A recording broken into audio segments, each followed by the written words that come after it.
Assalamualaikum warahmatullahi wabarakatuh. Kembali lagi di channel Berita Mistis. Untuk kisah kali ini masih melanjutkan dari kisah yang sebelumnya. Sebuah kisah yang berjudul Akibat Menggusur Perkampungan Gaib. Sebuah kisah dari tulisannya Tina Astuti. Dan sebelum kita lanjut ke ceritanya, tekan dulu tombol like video ini dan jangan lupa tekan juga tombol subscribe channel ini. Dan nyalakan juga lonceng notifikasinya agar tidak ketinggalan cerita-cerita lainnya dari channel ini. Dan buat teman-teman yang pengen membaca langsung ceritanya, nanti silahkan saja kunjungi linknya yang nanti akan saya sertakan di kolom deskripsi. Dan buat teman-teman yang pengen mengikuti giveaway dan mengirimkan cerita, nanti teman-teman bisa hubungi langsung kontak admin kami di bawah ini. Dan seperti apa untuk lanjutan dari kisah ini, langsung saja kita masuk ke ceritanya.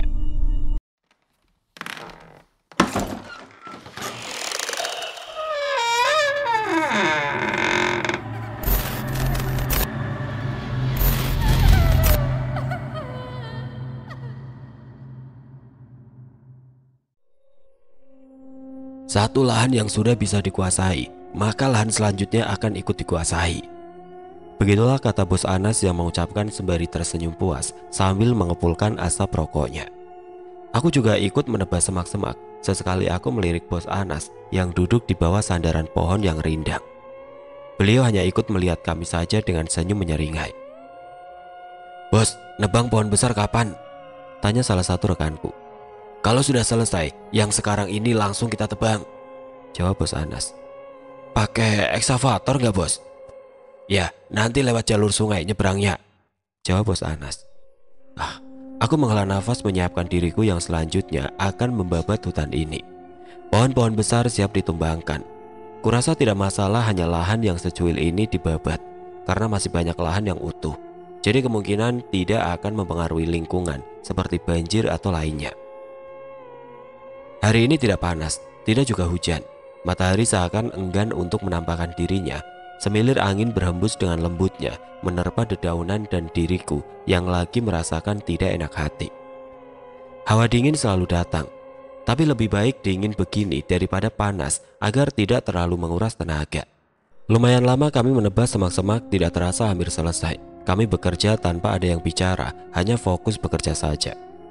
"Bos, udah sore nih, kita balik aja lagi. Besok kita lanjutkan," ucapku mendekati Bos Anas yang sedang meneguk air.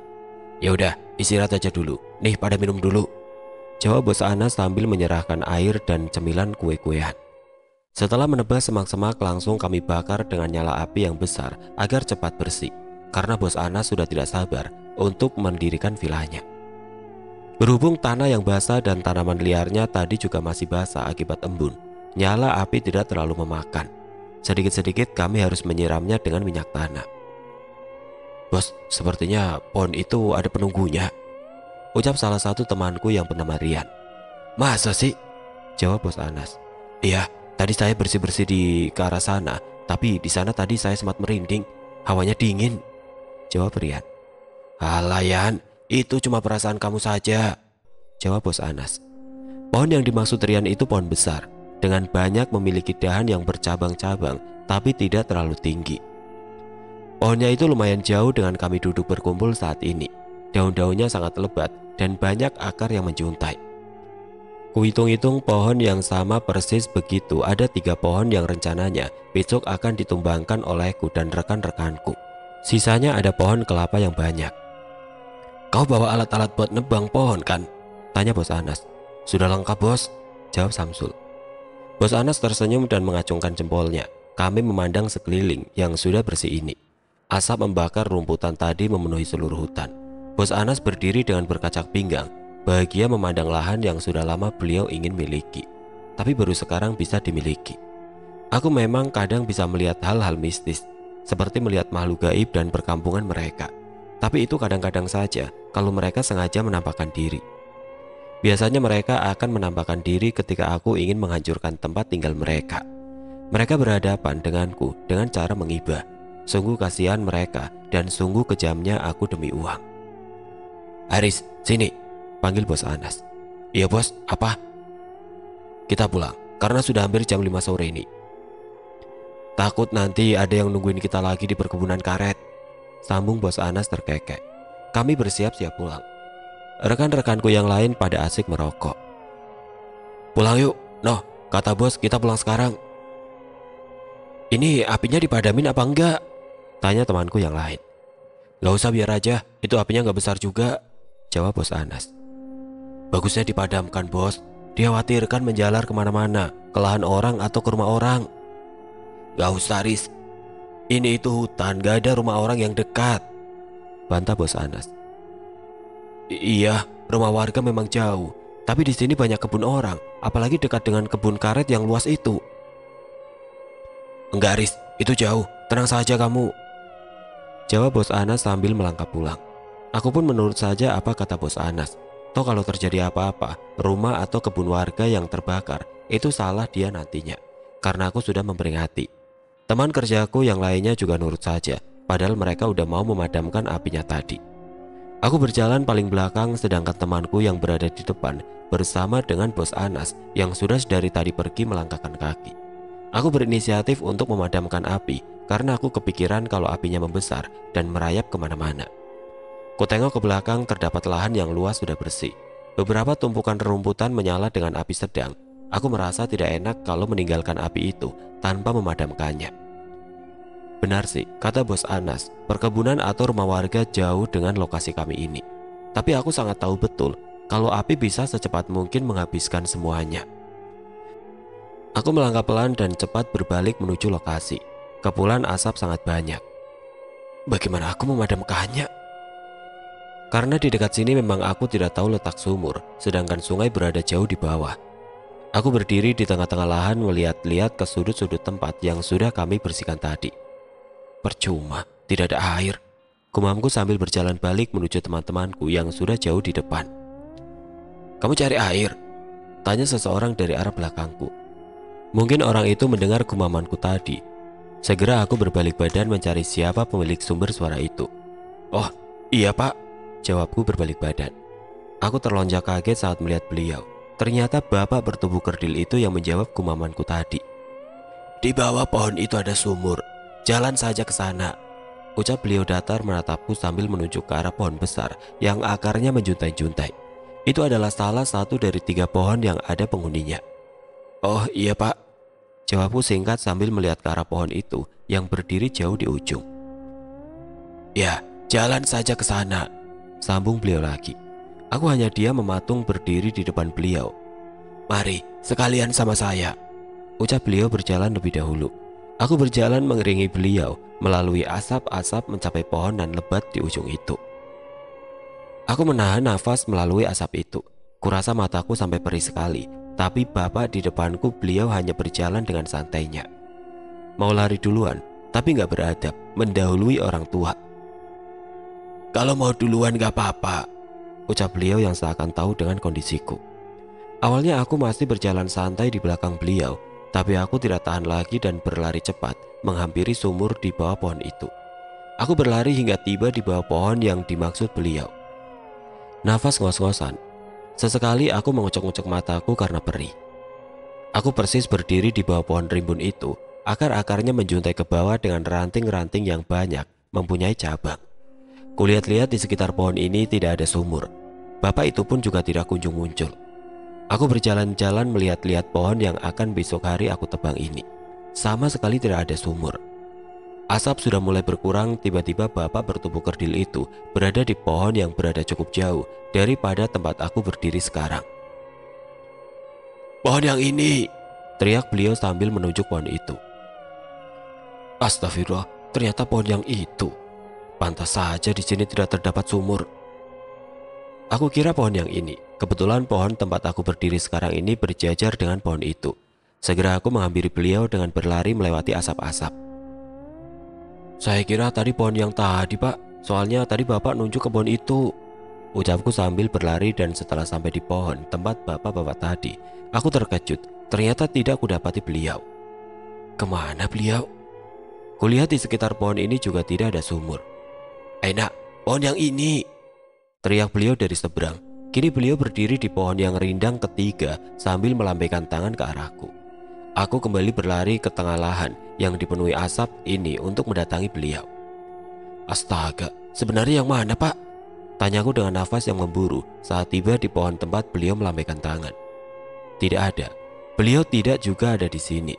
Kulihat-lihat sekitar tapi beliau sudah menghilang. Kemana beliau? Dadaku berdegup kencang sekencang-kencangnya.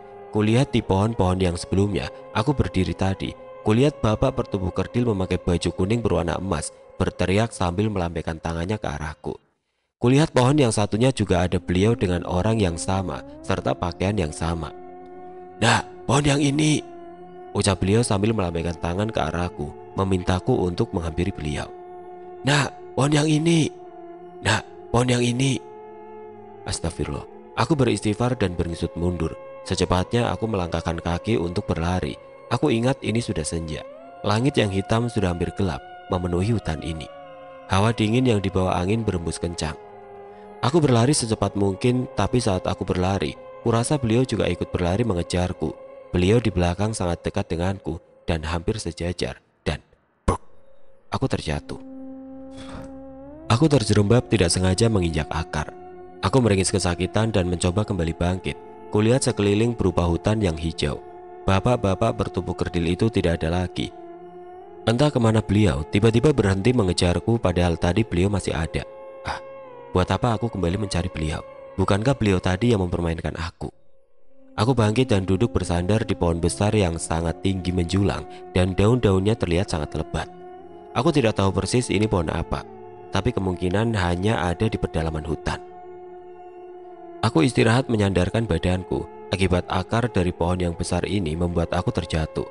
Aku terus beristighfar mengingat kejadian tadi. Padahal niatku baik ingin memadamkan api. Tapi kenapa aku dipermainkan begini? Dan sekarang aku tidak tahu ini di mana.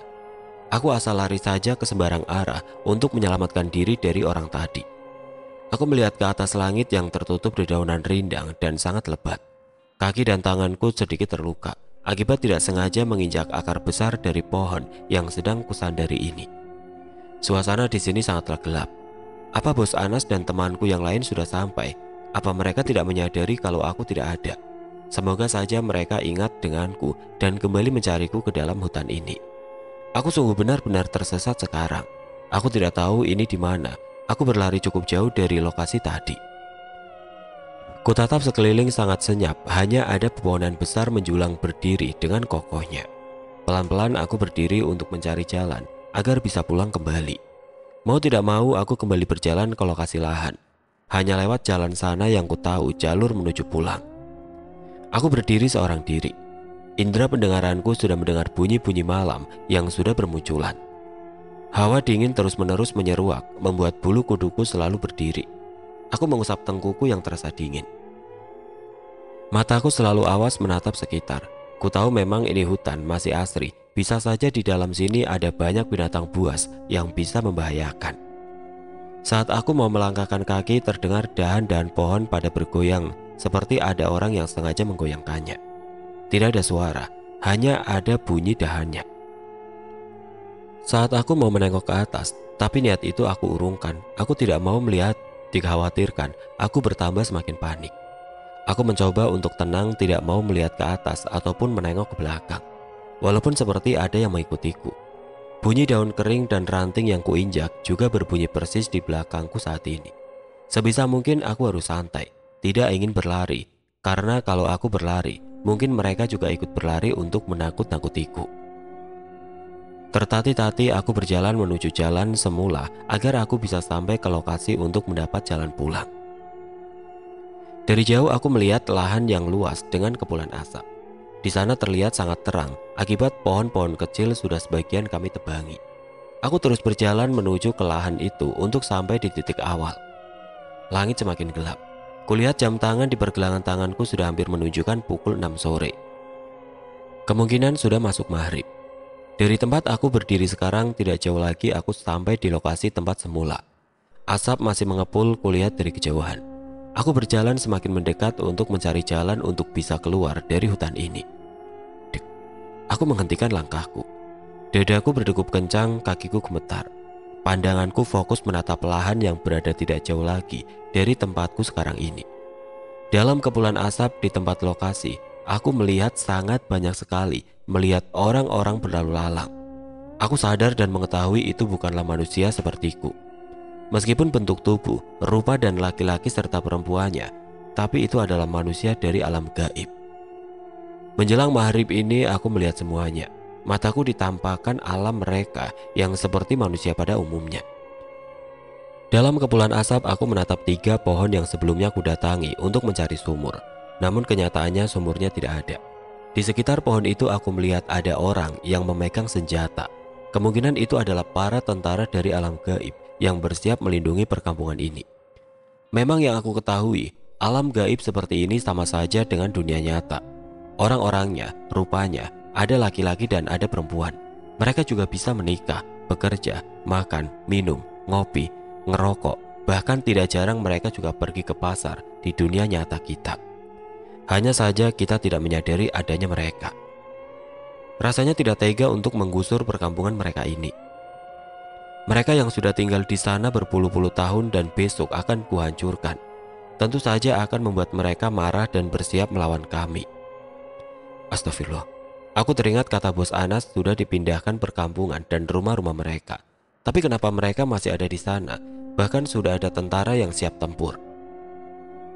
Apa bos Anas berbohong? Atau Ustadz yang memindahkannya tidak sanggup? Karena ini bukan memindah 1 atau 2 rumah, tapi 1 kampung yang besar. Aku masih diam terpaku menatap pemandangan yang riuh di depan. Mereka beramai-ramai memadamkan api yang dinyalakan olehku dan teman-temanku. Aku sangat iba dan tidak tega melihatnya. Mereka tidak salah sudah mempermainkanku. Karena mereka mungkin meminta tolong padaku agar aku tidak menggusurnya. Karena teman-temanku yang lain yang akan menebang dan merobohkan pohon-pohon besar itu atas perintahku yang diamanahkan oleh bos Anas. Besok hari aku harus menjalankan tugasku memerintahkan kepada tim yang lain untuk secepatnya pohon ini ditebangi. Resikonya mungkin akan besar karena mereka masih banyak yang mempertahankan kampung mereka. Kalau aku tidak menjalankan perintah bos Anas, mungkin resikonya akan juga besar terhadap aku serta teman-temanku yang lain. Karena uang sudah dibayar lunas bos Anas. Itu kampung kecil kami, nak, ucap seseorang yang tiba-tiba muncul di sampingku hingga membuat jantungku hampir copot akibat terkejut. Ada banyak yang tinggal di sana. Kami sudah lama menempatinya, bukan berpuluh-puluh tahun lagi, tapi sudah ratusan tahun, sambung beliau yang memiliki wajah berseri serta sangat nyaman dipandang. Beliau tersenyum ke arahku. Bapak-bapak yang usianya sekitar 60 tahunan itu sangat tampan dan gagah, walaupun rambutnya sudah sebagian memutih. Setauku, kalau beliau ini dari alam gaib, mungkin usianya sangatlah tua, karena mereka bisa hidup sampai ratusan tahun. Tapi kalau di dunia nyata, kulihat wajah beliau yang penuh guratan itu sekitar 60 tahunan saja. Aku tidak mampu bicara. Menatap beliau saja mampu membuat aku terpaku diam mematung. Saya sangat tahu kau anak muda, Haris. Bukankah itu namamu, nak? Tanya beliau. Iya, Pak. Bapak siapa? Tanyaku terbata. Saya Amir, jawab beliau tersenyum penuh kehangatan. Pulanglah kau, nak. Itu teman-temanmu sudah mencarimu, ucap beliau sambil menepuk pundakku. Sedangkan aku masih terdiam tanpa bergerak sedikit pun. Beliau berjalan ke tengah lahan. Dalam kepulan asap beliau menghilang dan tidak terlihat lagi. Haris, di mana kau?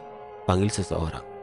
Haris, pulang Riz, panggil seseorang yang suaranya tidak asing bagiku, bos Anas.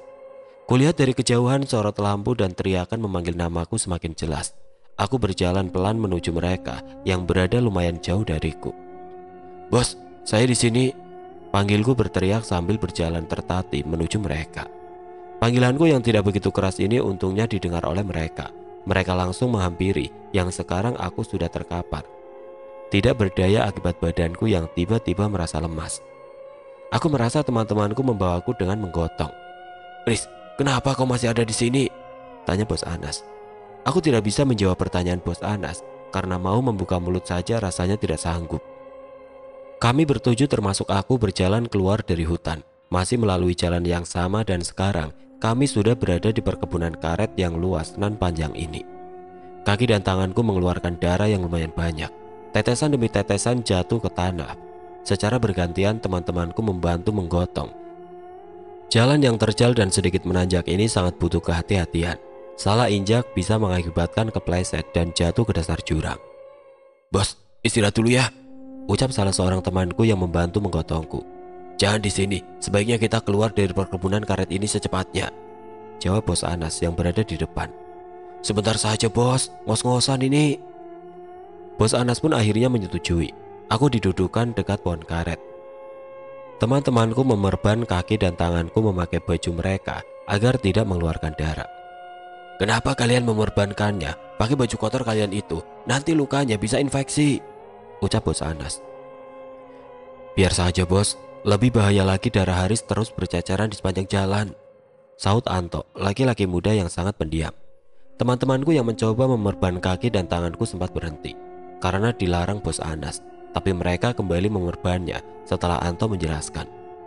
"Lanjut saja perban," ucap Anto memerintahkan teman-temanku. Setelah itu kami kembali meneruskan perjalanan dan sudah keluar dari perkebunan karet. Sebentar lagi kami sudah keluar dari hutan. "Riz, nanti langsung cuci kakinya. Nanti infeksi kalau sembarangan perban," ucap Bos Anas. "Maaf, tadi saya yang menyuruh memerbannya karena darah Haris terus menetes dan berceceran sepanjang jalan hingga membuat makhluk lain mengikuti kita sejak tadi karena menjilat darah berceceran itu," ucap Anto yang merasa tidak enak. Teman-temanku yang menggotongku tiba-tiba berhenti setelah mendengar penuturan dari Anto yang berjalan di belakang kami. "Jangan berhenti berjalan," lanjut Anto yang juga ikut berhenti berjalan dan meminta kami untuk terus berjalan. Saat temanku ingin menengok, Anto yang berada di paling belakang tiba-tiba Anto berkata, "Jangan ada yang tengok ke belakang." "Ah, memangnya kenapa toh?" tanya Bos Anas tertawa sembari mengembuskan asap rokok. Anto diam saja. Ia tahu Bos Anas memang suka begitu orangnya dan tidak percayaan. Kami semua terus menuruni jalan gunung ini. Teman-teman yang lain sudah menunggu di bawah dekat jembatan. "Memangnya siapa yang ikutin kita toh?" tanya Bos Anas santai berjalan di depan kami. Ada di belakang," jawab Anto. "Perempuan apa laki-laki?" tanya Bos Anas tertawa sambil menengok ke belakang. Bos Anas tiba-tiba terdiam dengan mata terbelalak. Wajah beliau sangat memucat dengan tatapan terpaku ke belakang. Badan beliau tidak bisa digerakkan lagi. Bersuara pun sudah tidak bisa. Padahal beliau tadi sangat menertawakan. Aku dan teman-teman pun juga ikut terkejut melihat ekspresi wajah Bos Anas. Aku penasaran apa yang dilihat Bos Anas di belakang kami. Sedangkan Anto hanya diam saja. Di antara kami tidak ada yang beraninya menengok ke belakang. Kami sangat mempercayai Anto karena Anto bisa melihat hal-hal yang begituan. "Bos, sadar bos," ucap Rian. Setelah Rian menepuk-nepuk pundak Bos Anas, beliau langsung sadar dan kembali melanjutkan perjalanan. Kini beliau sudah tidak menghisap rokok lagi, menertawakan Anto pun juga tidak lagi. Beliau berjalan fokus ke depan tanpa menoleh ke arah kami. "Memangnya apa yang dilihat Bos Anas?" tanya salah seorang temanku. "Tidak perlu tahu, terus saja dulu berjalan. Nanti aku ceritakan kalau kita sudah sampai bawah," sahut Anto yang berjalan di belakang kami sendirian. "Emang beneran masih ngikutin kita ya?" tanya Udin penasaran. "Heeh," jawab Anto. "Bentukannya emang gimana sih toh?" "Kalau sangat membuatmu penasaran, tengok saja ke belakang sendiri," jawab Anto terlihat kesal. "Janganlah, gak usah ditengok-tengok, nanti pada takut dan berlari. Sedangkan aku tidak bisa lari." Kami semua diam, sedangkan Bos Anas sudah jauh berjalan lebih dulu di depan kami. Beliau sama sekali tidak menengok kami ke belakang lagi. Sepertinya sangat menyeramkan apa yang mengikuti kami saat ini, sehingga membuat Bos Anas berhenti merokok dan sangat tegang tanpa bicara ataupun tertawa lagi. "Sakit banget ya kakinya Riz?" tanya Rian. "Iya." "Tok, apa kita memungkinkan untuk istirahat sebentar?" "Sebaiknya jalan aja terus, nanti kita keburu kemalaman." Aku masih dibantu berjalan pelan-pelan. Sedikit demi sedikit kami menuruni lereng gunung ini. Bos Anas masih berada di paling depan. Kami berjalan tanpa ada yang berbicara. Di depan kami kini sudah terlihat jembatan gantung, sedangkan Bos Anas sudah berlari duluan. "Apa sudah maghrib?" tanyaku. "Sudah Riz, karena ini sudah malam," jawab Rian. Kami berjalan menuju rumah Pak Ruslan. Teman-temanku menunggu kedatangan di depan, terlihat wajah-wajah khawatir mereka. "Kenapa Riz?" tanya Fahrul. "Sempat jatuh." "Itu kenapa juga dengan Bos Anas?" seperti orang yang ketakutan aja, ucap Fahrul lagi. Aku didudukan di teras. Anto pun mulai bercerita apa yang dilihat oleh bos Anas sehingga membuat beliau ketakutan. Beneran tadi ada yang ngikutin kita? Tanya Udin yang dari tadi sangat penasaran. Iya, perempuan yang ngikutin kita tadi. Aku juga sempat terkejut. Untungnya aku tidak berteriak, jawab Anto. Gimana bentukannya? Cantik tidak? Sahut Raji sambil tertawa. Cantik banget mungkin, hingga membuat bos Anas gemetar dan tidak bisa berkata-kata lagi, sahut Rian. Perempuan itu sedari kita pulang terus ngikutin, karena ia menjilati darah yang menetes dari luka Haris. Perempuan itu merayap di tanah dengan kuku panjang runcing serta hitam. Rambutnya acak-acakan dengan berpakaian putih yang lusuh dan kotor. Wajahnya pun sangat mengerikan, pucat kebiruan dengan mata putih yang bernanah, jelas Anto. Kami yang mendengarnya sangat terkejut. Untungnya teman-temanku tidak ada yang ingin melihat ke belakang. Andaikan saja mereka pada melihat ke belakang, mungkin akan lari dan meninggalkanku yang tidak mampu berlari. Seberapa dekat dengan kita tadi? Tanya Udin bergidik ngeri. 2 meter di belakangku, jawab Anto. Tidak menyangka bahwa ternyata sangat dekat, tapi Anto sangat berani tanpa berlari meninggalkan kami. Ada yang mencium bau busuk gak kalian tadi? Tanya Anto. Aku dan teman-teman pun mengangguk mengiyakan. Kami memang mencium aroma bangkai, tapi tidak ada yang berani berkata begitu. Kenapa ini masih ngumpul di sini? Lebih baik kalian semua cepat mandi, tegur Pak Ruslan. Kami semua bersiap mandi. Tidak mungkin kami bergantian mengantri ke kamar mandi, akan sangat menguras waktu. Kami pun berinisiatif untuk mandi di sungai. Tepatnya di seberang rumah Pak Ruslan ini adalah sungai yang setiap hari libur panjang akan selalu ramai pengunjung. Kami pergi menyeberang rumah. Mandi malam-malam beramai-ramai. Sungainya tidak deras, airnya pun tidak tinggi, sangat pas untuk sekedar bersantai merendam kaki. Batu-batu besar juga nampak terlihat. Airnya sangat dingin dan jernih, yang di bawahnya adalah pasir. Kami mandi duduk di bebatuan yang ukurannya lumayan besar. Menikmati indahnya rembulan sambil mandi, melupakan hal-hal yang membuatku sebelumnya ketakutan. Masih sakit, Riz? Tanya Anto. Iya, sepertinya kesleo tok, jawabku sambil membersihkan darah yang di kakiku. Aku mandi di dekat Anto. Anto orangnya tidak banyak bicara. Kalau diajak bicara baru ia mau ngomong. Tok, emang bener ya? Tadi ada yang ngikutin kita? Tanyaku lagi memastikan. Iya, Riz, dia ngikutin kita, hanya suka dengan darahmu saja. Selesai mandi bersama, kami kembali ke rumah Pak Ruslan. Anak-anak Pak Ruslan sudah menunggu kami semua untuk makan bersama. Terlihat bos Anas sangat shock. Beliau duduk di pojokan menikmati teh hangatnya. Saya besok hari ke kota. Kalian semua turuti saja apa kata Haris, ucap bos Anas. Kenapa besok, bos? Katanya mau sehari lagi. Saya masih ada kerjaan di kota. Kamu saja nanti mengurus di sini semuanya, jawab bos Anas. Besok rencananya ekskavator akan diturunkan dan dibawa masuk ke dalam hutan. Semua tim bekerja besok hari akan datang lebih banyak lagi yang ditugaskan untuk membuat jembatan untuk nantinya mobil bisa masuk ke depan villa. Setelah makan malam bersama, kami semua beristirahat untuk tidur lesehan di ruang tamu dan ruang tengah. Malam ini aku menelpon istri dan anakku. Halo Fat, apa kalian baik-baik saja? Alhamdulillah baik, gimana pekerjaan di sana? Tanya Fatma. Ya begitu Fat, besok baru para pekerja berdatangan. Aku sangat susah menghubungi kamu karena sinyalnya di sini hilang-hilang terus. Oh tidak apa-apa, cepat istirahat Ki, ucap Fatma. Aku pun mengakhiri percakapan ini dan istirahat di kamar dengan bos Anas. Besok yang datang adalah tim yang ditugaskan membuat jembatan. Material yang digunakan pun juga sudah datang semua. Aku melihat foto jembatan yang diinginkan oleh bos Anas. Kalau jembatan ini sudah selesai, maka kami tidak perlu lagi melewati jembatan gantung.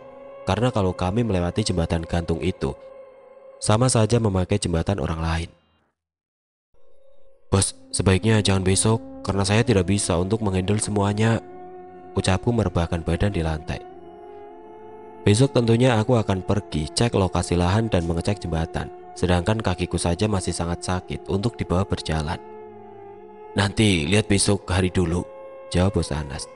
Pagi harinya kami bersiap untuk membersihkan jalan yang baru untuk menuju lokasi lahan.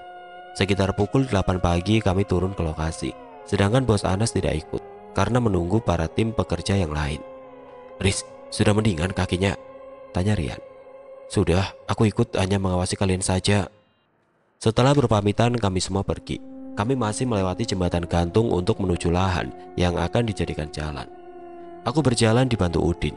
Saat sudah sampai di tempat tujuan, semua langsung bekerja menebas-nebas hutan yang rencananya akan dijadikan jalan beraspal menuju villa. Tempatnya sangat miring sehingga membutuhkan kehati-hatian. Salah pijakan bisa mengakibatkan jatuh terpental ke bawah. Aku duduk bersandar di batang pohon besar sambil melihat teman-temanku bekerja. "Jangan sampai keluar batas yang sudah diberikan oleh Bos Anas ya," ucapku memberitahu. Sebelumnya memang sudah Bos Anas bentangkan tali sebagai pembatas lahan kepemilikan. Kami tidak terlalu masuk ke dalam hutan. Lahan yang luas untuk dijadikan villa itu letaknya masih ke dalam. Kini kami hanya membersihkan untuk dijadikan lahan yang beraspal nantinya. Jalan ini akan menghubungkan dengan jembatan yang rencananya hari ini dimulai pembangunannya. "Ayo Riz, sini aku bantu, kita pindah tempat," ucap Rian. Aku pun menyambut tangan Rian. Teman-temanku yang lain sudah lebih dulu masuk ke dalam hutan dan menebas semak-semak selanjutnya. Siang hari Bos Anas datang dengan membawa teman-temannya yang ikut serta pembangunan jembatan. "Nih, makan dan minum dulu," ucap Bos Anas sambil meletakkan plastik besar berisikan nasi bungkus, kue dan air minum. Teman-temanku pun mendekat untuk istirahat sebentar dan menikmati makanan yang diberikan oleh Bos Anas. "Gimana nih kira-kira, sore ini sudah selesai belum membersihkannya?" tanya Bos Anas. "Insya Allah bos, sore ini akan sampai di lokasi lahan," sahut Rian. Sebenarnya aku tidak ngapa-ngapain di sini, hanya termenung, tertidur dan hanya melihat teman-temanku menebas serta menebangi pepohonan kecil. Sedikit-sedikit aku berpindah tempat duduk karena mengiringi teman-temanku yang bekerja terus-menerus memasuki hutan. "Ya sudah, saya balik lagi," ucap Bos Anas sembari berjalan meninggalkan kami. Ingin sebenarnya aku istirahat di rumah Pak Ruslan, tapi Bos Anas memintaku untuk mengawasi teman-teman, padahal mana mungkin mereka malas-malasan bekerja tanpa harus kuawasi. Kami semua makan bersama. Ada bermacam-macam kue yang diberikan oleh Bos Anas. Sesudah makan nasi, kami langsung kenyang. Menurutku, Bos Anas sangat kelebihan membawa kue-kuean ini. Waktu terus berjalan. Akhirnya kami menyelesaikan target. Terlihat di depan mata lahan yang luas membentang. Sedikit lagi membersihkan jalan, kami akan tiba di lokasi. Aku duduk bersandar di pohon besar. Sedikit-sedikit aku berpindah duduk dan membawa kue-kuean ini ke dalam hutan. "Minta kuenya ya," ucap seorang anak kecil. Anak kecil nan cantik itu mengambil kue-kuean di dalam plastik tanpa menunggu persetujuanku. Bukan hanya dia saja yang mengambil, tapi teman-temannya pun juga ikut mengambil. Anak siapa mereka? Pikirku. Ada 5 orang anak kecil, 3 diantaranya laki-laki dan 2 perempuan. Mereka rebutan kue itu padahal aku tidak ada memberi persetujuan. Hingga tidak terasa ada yang menggoyang-goyangkan badanku. "Riz, bangun!" ucap seseorang sembari mengucapkan namaku. Perlahan aku membuka mata, terdapat wajah Rian. "Ada apa?" "Pulang, udah selesai ini," ucap Rian. Astagfirullah. Aku terus beristighfar, ternyata tadi aku ketiduran saat mengawasi teman-teman. Aku tertidur menyandarkan tubuh di pohon besar yang rindang sebagai tempat istirahat. Kulihat jam tangan yang melingkar di pergelanganku menunjukkan pukul 5:10. Sebentar lagi akan masuk waktu maghrib. Teman-temanku sengaja kejar target hari ini juga, membersihkan jalan harus selesai. "Astaga, pukul 5 lewat," ucapku terkejut. "Iya Riz, tanggung banget, tadi mau berhenti hanya sisa sedikit," jawab Rian. Aku berteriak meminta teman-temanku untuk berhenti dan pulang secepatnya. Matahari sudah bergeser dari tempatnya, suasana senyap, dingin, dan hampir gelap. Teman-temanku menghampiri aku dan Rian duduk. "Ayo pulang," ucapku sembari bangkit. "Istirahat dulu Riz, minum dulu haus," sahut salah seorang temanku. Aku pun mempersilahkan teman-temanku untuk beristirahat. Sejenak kurang lebih memberikan waktu 5 menitan. Mereka minum-minum sembari duduk, sedangkan Anto terlihat gelisah saat kulihat. Ia mengkhawatirkan karena ini sudah masuk senja. Total kami semua ada 21 orang termasuk aku. Masing-masing dari temanku memegang parang dengan peluh yang bercucuran sehabis menebas-nebas. Teman-temanku bukan cepat-cepat pulang, malah bercanda dan ngobrol. "Kok kuenya habis?" tanya Farul saat membuka plastik kue. "Habis?" tanyaku heran. Iya habis, padahal tadi bos Anas banyak banget belinya. Aku belum ada memakan, ucap Fahrul. Masa habis? Aku tadi ada memakan tapi hanya satu. Teman-temanku terdiam saat setelah mendengar penuturanku. Tadi memang sehabis makan nasi, hanya aku saja yang makan kue itu. Sedangkan mereka tidak ada belum memakannya. Aku juga belum ada makan kue, ucap salah satu temanku yang lain. Sama aku juga belum, sahut yang lainnya. Hanya aku saja yang tadi sehabis makan nasi langsung makan kue sehingga membuatku kekenyangan dan ketiduran sangat nyenyak. Pengakuan dari teman-teman mereka tidak ada yang memakan kue dan hanya aku saja yang ada di tempat pohon besar ini. Aku menelan salivaku. Perasaanku kini sudah tidak enak lagi. Tiba-tiba saja kue itu hilang dengan jumlah yang banyak. Teman-temanku yang bercanda sambil tertawa kini sudah pada terdiam. Di antara temanku yang lain membuka semak-semak mencari kue-kue yang hilang itu. Di mana kau kue? Ucap temanku bergurau. Apa kau lupa, Riz? Ternyata udah kau makan, gurau temanku yang lain. Kami hanya tertawa saja saat kehilangan kue itu. Teman-temanku sesekali bergurau agar tidak terlalu tegang. Udah, nggak usah dicari-cari lagi. Penasaran, Riz? Apa mungkin dibawa anjing? Tanya Agus yang masih mencari di balik semak-semak dan sesekali menebas-nebas. Bisa jadi, jawabku sambil berdiri untuk mulai perjalanan. Nggak mungkin, Gus, kalau diambil anjing, ini kreseknya masih ada, sahut Fahrul sambil memamerkan plastik putih yang awalnya adalah berisi kue-kuean itu. Mungkin monyet, sahut yang lainnya bersamaan dengan canda tawa. Udah, gak usah dibahas, ucapku mengalihkan pembicaraan. Aku memulai berjalan lebih dulu. Teman-temanku mengikuti aku dari belakang. Sesekali mereka masih membicarakan tentang kue tadi sambil bikin candaan. Di antara mereka juga masih ada yang ngedumel sepanjang jalan. Kecewa, padahal kue yang dibawa bos Anas tadi mereka sama sekali tidak ada yang memakannya. Sudah beberapa kali aku tegur untuk berhenti membahas kue itu dan mengikhlaskannya, tapi teman-temanku masih saja ada yang kecewa. Nanti besok kusuruh bos Anas untuk membelinya lagi, ucapku kesal.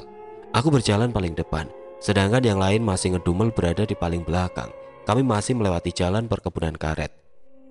Karena jalan yang kami bikin tadi belum bisa, jembatan untuk menyeberangnya tidak ada. Hutan yang sudah gelap, dedaunan kering dan biji-biji karet berjatuhan, dingin, lembab, sangat sejuk. Di belakang, teman-temanku masih saja membahas tentang kue hilang tadi. Mereka menerka-nerka siapa pencurinya.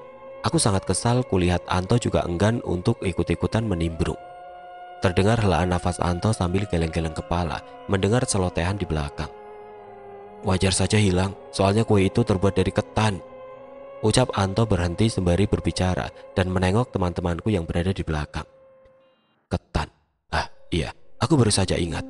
Memang benar kue tadi terbuat dari ketan.